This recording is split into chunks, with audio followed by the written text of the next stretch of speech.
Saturday? Just what do you attribute that to? What was different? What did you guys get done? Practice. We had a lot of guys take ownership this week.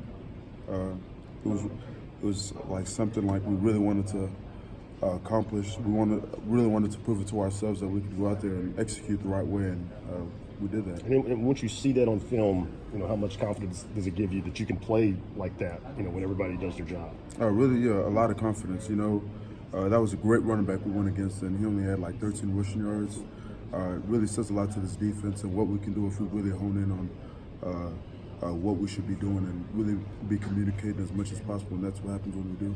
How do you keep that confidence moving forward, whether it's this week going up against Alabama or just for the rest of the season, even knowing that you're not going to make plays every single down in and down out?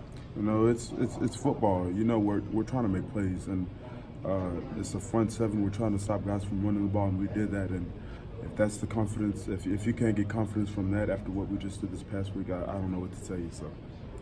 Georgia lost to South Carolina. It was like a 20-something point favorite last week. Has the staff brought that up at all? Is that something y'all kind of taking comfort in? Obviously, they're going to be heavy underdogs Saturday, but just in terms of knowing anything can happen in this league. Yeah, of course. At the end of the day, the team that decides to show up on Saturdays, they're the teams that's going to win. And that starts from us. We all know what happened first game this season. If we don't play at our best, we can always get beat. So that's just any team. Daniel, have you noticed a difference with the defense in terms of how you guys are practicing? What's been the progression from maybe early in the year until now? I'd say the thing we're focusing most on is takeaways and communication. Like I said this past Saturday, I don't feel like there was a time where I questioned what somebody was doing on the play because we communicated so much. And that's what happens when we do those things. So just the communication, getting the ball out. You've gone up against these guys, Alabama, the quarterback receivers for the last few years. Well, what's the biggest thing, your takeaway from playing them and watching them on film? Don't beat yourself. Don't give them easy plays. They're going to take what you give them, just like any team in this league will. And that all starts with communication, how serious we take it in practice. The better we do in practice, the better we're going to do in the game. So we just got to make sure we communicate as much as possible and start taking today seriously so we can win on Saturday. What makes them particularly dynamic, though? Well, we all know they've got a lot of good athletes. We all know about Jerry Judy, their receiving core. They got some good running backs and have a good line. And we just got to go out there and execute, communicate as much as possible. And like I said, just don't give them anything, make them earn everything. Daniel, a lot of people who don't know football would say, well, why did it take 5 weeks to start communicating the right way? Why did you guys not communicate previously the way you communicated this Saturday? Why was it different in terms of you trusting and knowing that the guy beside you was going to do the right thing? Why did it click this past Saturday from that standpoint? Because we started to realize every time we've gotten beat has been self-inflicted. We've given these team points. We've given them the yardage they've gotten. And every time we decide to do something correctly, it's a good play on the defense or a good play on the offense. So we finally just took ownership and decided, man, if a team's going to beat us, they're going to beat us with us doing the right thing and everything like that. So I'd say that's what happened.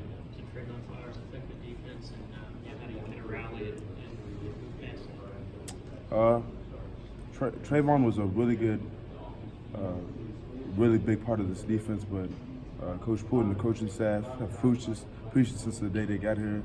The next man up. We got a whole bunch of guys that are eager to go out there and play that I'm confident in.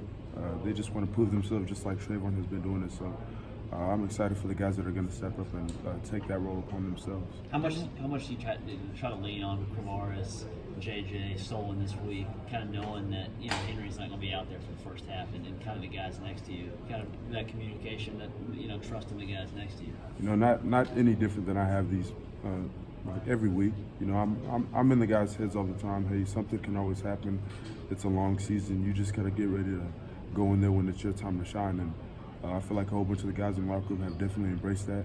I know all the younger guys have, like Q, JJ, and all them guys have. So they're eager to go out there and make some plays and hold it down while Henry's in the locker room, and I'm excited about that. You talked about this past in the off season about how much more comfortable you were in the defense in year two.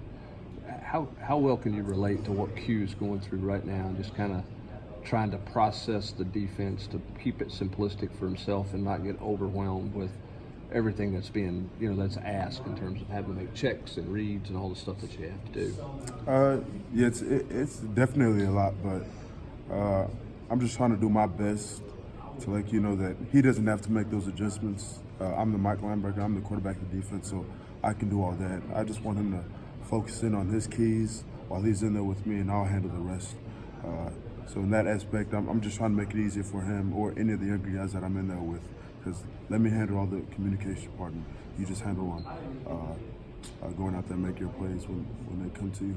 And you're a guy who obviously has come back from that knee that was bothering you earlier this season, and you're a guy who does not leave the field very much. Are you having to be kind of careful during the week when you pick your spots about going in there and going hard, or do you have to manage it through the week at all? Because you're a guy who obviously doesn't come off the field much on Saturday. Yeah. The coaches and the training staff have done a great job of limiting my reps in practice when it's needed. So it's definitely helped me out on Saturdays to be able to stay in there as much as possible because I'm trying to be on the field as much as I can. And whether if it's 100 snaps, 150, 80 snaps, I got to be in there. I know that obviously the bottom line is you're good enough to be out there, you're healthy enough to be out there, but do you feel like does the knee still bother you at all, or is it just a regular thing? No, it's just a regular thing at this point. I'm good. How's the defensive line progressed throughout the season? You seem to take some pride in that group and what they do on Saturdays. You seem to play better lately. Yeah, I say it all the time. I'm a linebacker is just like a running back. A running back can't do anything without his own line. I sure can't do anything without my D-line. So in order for me to make plays, I need my D-line to be stretching the guards, doing what they need to be doing to make me be successful. And the only plays that I'm making this year is because they're doing that. So all credit to my D-line. Do you miss having that? I know last year you looked like you were lined up at that box spot a little bit more, and this year you haven't been able to do it as much for different reasons. Do you miss that role? Because you've been a pretty good edge rusher at times. Yeah. But it all goes back to the whole knee thing. My coaches have been trying to limit my reps as much as possible in order for my knee to stay good. And I feel great right now, and it's all due to the coaches and the reps they've taken off of me. So if the team needs me to go on the edge, I'll definitely be over there going on the edge. So. And you'll get to obviously he's a guy who the numbers in a lot of ways speak for themselves. But when you watch film, what's the difference between him and just a pretty good quarterback? How much of a difference is there between him and most quarterbacks? He takes what you give him, and it's really the wideouts that really do a great job. He'll throw them a slant and they'll turn it to a 90-yard run. So it's really the wideouts making those plays. Tua's just doing a great job of getting it to that point, and they're really doing the rest. So we definitely need to do a great job of communicating and taking away those run lanes, pass lanes that he may be looking to throw. Last time we all played them, it was 28-0 right from the jump. What makes them such a fast starting team, and how much of y'all kind of emphasize the importance of being able to take that opening punch and kind of stay in there? Really don't give them anything. Like I said earlier, we looked at the past film and realized how much we were messing up that last year. And if we don't give them anything, they definitely wouldn't have been that score. So we just need to go out there and communicate as much as possible, each and every rep, each and every practice rep, and it's going to feed out there on Saturday. Now that y'all have put together a pretty good performance defensively against an SEC team, have you noticed the difference with maybe even some of the young guys in terms of just the way everybody's feeling this week? Because I know you're going to practice hard no matter what, but is it different after a win? Yeah, definitely. It's one thing to talk about doing something, but when you actually go out there and perform and see what you did, helps you get a whole bunch of confidence, and a whole bunch of the young guys are capable of seeing how good we can actually be, how good they can be when they take things seriously in practice. So I'm definitely excited about this week and what's to come for this team. Thanks, Daniel. Thank you.